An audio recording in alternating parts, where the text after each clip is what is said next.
ಎಲ್ಲ Ambi sir birthday ಅಂದ್ರೆ ಮನೆ ಹತ್ರ ಬರೋದು, ತಮಾಷೆ ಬೈಸ್ಕೊಳ್ಳೋದು ಅದೆಲ್ಲ ಇರ್ತಿತ್ತು. ನಿಮ್ಗಂತೂ ಫ್ಯಾಮಿಲಿಗಂತೂ ಸಿಗ್ತಾನೆ ಇರ್ಲಿಲ್ಲ ಅಂಬಿ ಸರ್ ಅನ್ಸುತ್ತೆ. ಯಾಕಂದ್ರೆ ಬರ್ಡೇ ದಿನ ಫ್ರೆಂಡ್ಸು ಫ್ಯಾನ್ಸು ಅವ್ರ ಜೊತೆಗೆ ಟೈಮ್ ಸ್ಪೆಂಡ್ ಮಾಡ್ತಿದ್ರು. ಸಾವಿರಾರು ಜನ ಬರ್ತಿರುವುದು. ನಾನು ನಮ್ಮ ಮದುವೆ ಆದಾಗ್ಲಿಂದಲೂ ನಾನು ನೋಡ್ಕೊಂಡು ಬರ್ತಾ ಇದ್ದೆ. ಅದು ಎಷ್ಟು ಜನ ಬರ್ತಿದ್ರು. ಇವ್ರು ಸುಸ್ತಾಗೋರು. ಆ ಪ್ರೀವಿಯಸ್ ನೈಟಿಂದಾನೇ ಅದು ಸ್ಟಾರ್ಟ್ ಆಗೋದು. ನೆಕ್ಸ್ಟ್ ಡೇ ಮಧ್ಯಾಹ್ನದವರೆಗೂ ಸಾಯಂಕಾಲದವರೆಗೂ ಜನ ಬರ್ತಾನೆ ಇರೋದು. ಇವರು ಒಂಥರ ಸುಸ್ತಾಗ್ಬಿಟ್ಟು ಆ ಟವಲಲ್ಲಿ ಆ ಬೆವ್ರನ್ನ ಒರೆಸ್ಕೊಂಡು ಮತ್ತೆ ಮತ್ತೆ ಮತ್ತೆ ಮತ್ತೆ ಊಟನೂ ಮಾಡ್ತಿರ್ಲಿಲ್ಲ, ಟೈಮ್ ಸಿಗ್ತಿರ್ಲಿಲ್ಲ. ಅಷ್ಟೊಂದು ಜನ ಪ್ರೀತಿಯಿಂದ ಅಭಿಮಾನಿಗಳು ಕರ್ನಾಟಕದ ಮೂಲೆ ಮೂಲೆಯಿಂದನೂ ಬರೋರು. ಅವ್ರ ಕೈಲಿ ಅವ್ರು ಬಯಸ್ಕೊಂಡ್ರು ಒಂದು ಆಶೀರ್ವಾದ ಅಂತ ತಿಳ್ಕೊಂಡು ಹೋಗೋರು. ಇವತ್ತಿಗೆ ನಮಗೆ ಅವರು ಬಿಟ್ಟೋಗಿರೋಂಥ ಅತಿ ದೊಡ್ಡ ಆಸ್ತಿ ಅಂದರೆ ಆ ಅಭಿಮಾನನೇ.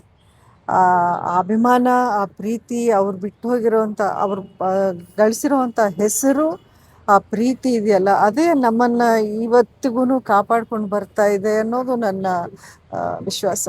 ಅಂಬಿ ಸರ್ ಅನ್ನೋರು ಕರ್ಣ, ನಮ್ಗೆಲ್ಲ ಗೊತ್ತಿರೋ ಹಾಗೆ. ಕರ್ಣಂಗೆ ಅವರ ಪಪ್ಪಿ ಏನ್ ಕೊಡ್ತಿದ್ರು ಗಿಫ್ಟ್ ಬರ್ಡೇ ದಿನ? ನೀವೇನ್ ಕೊಡ್ತಿದ್ರು?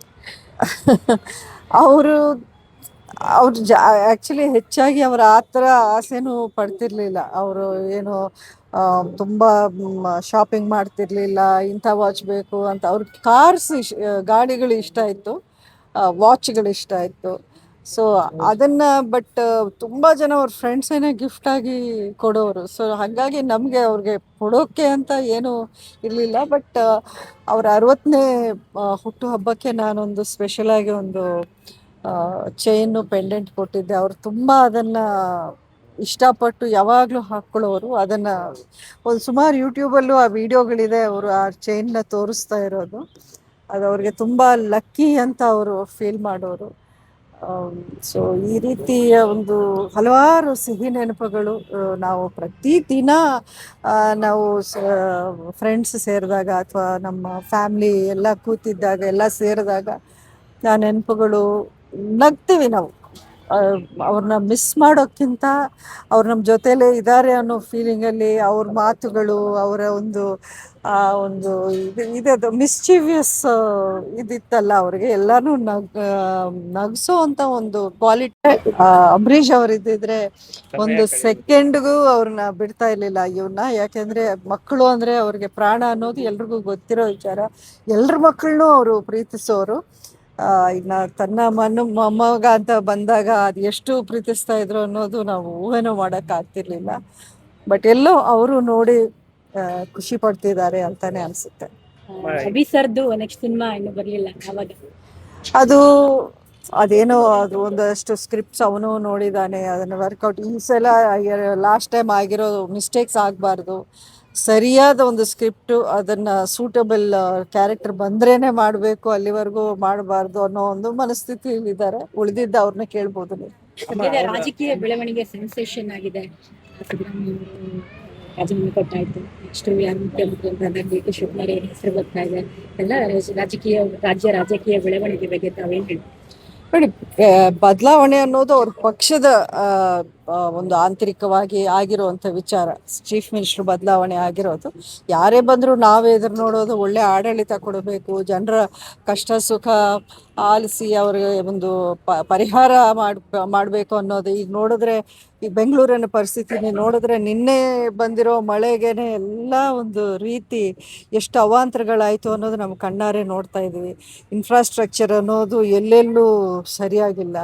ಆಮೇಲೆ ಹಲವಾರು ಸಮಸ್ಯೆಗಳಿಗೆ ಎಲ್ಲೂ ಒಂದು ಉತ್ತರನೇ ಸಿಗ್ತಿಲ್ಲ ಗೌರ್ಮೆಂಟ್ ಕಡೆಯಿಂದ. ಸೊ ಇದನ್ನೆಲ್ಲ ಅಡ್ರೆಸ್ ಮಾಡಿ ಅಂತ ನಾನು ಕೇಳ್ಕೊತೀನಿ.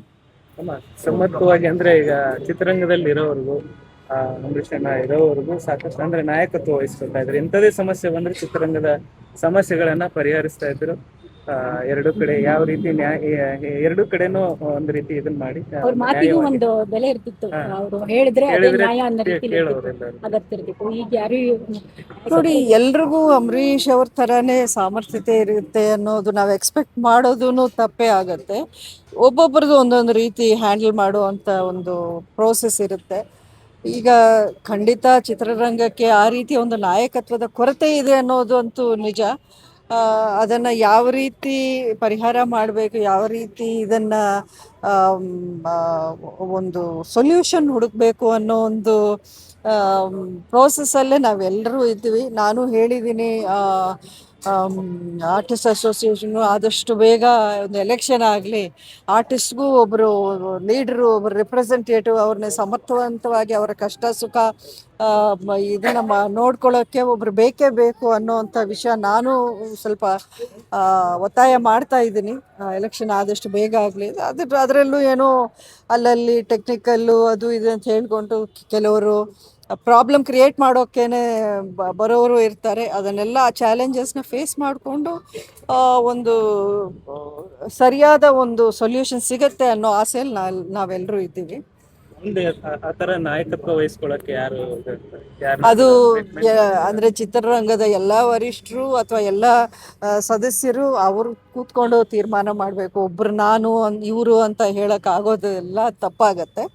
ಖಂಡಿತ ಅದಕ್ಕೆ ಯಾರು ಎಲಿಜಿಬಲ್ ಇದ್ದಾರೆ, ಯಾರು ಕೇಪಬಲ್ ಇದ್ದಾರೆ ಅಂಥವ್ರನ್ನ ನಾವು ಆಯ್ಕೆ ಮಾಡಿಕೊಂಡ್ರೆ ಸರಿ ಹೋಗುತ್ತೆ ಅಂತ ನನ್ನ ವಿಚಾರ. ಧನ್ಯವಾದ. Thank you.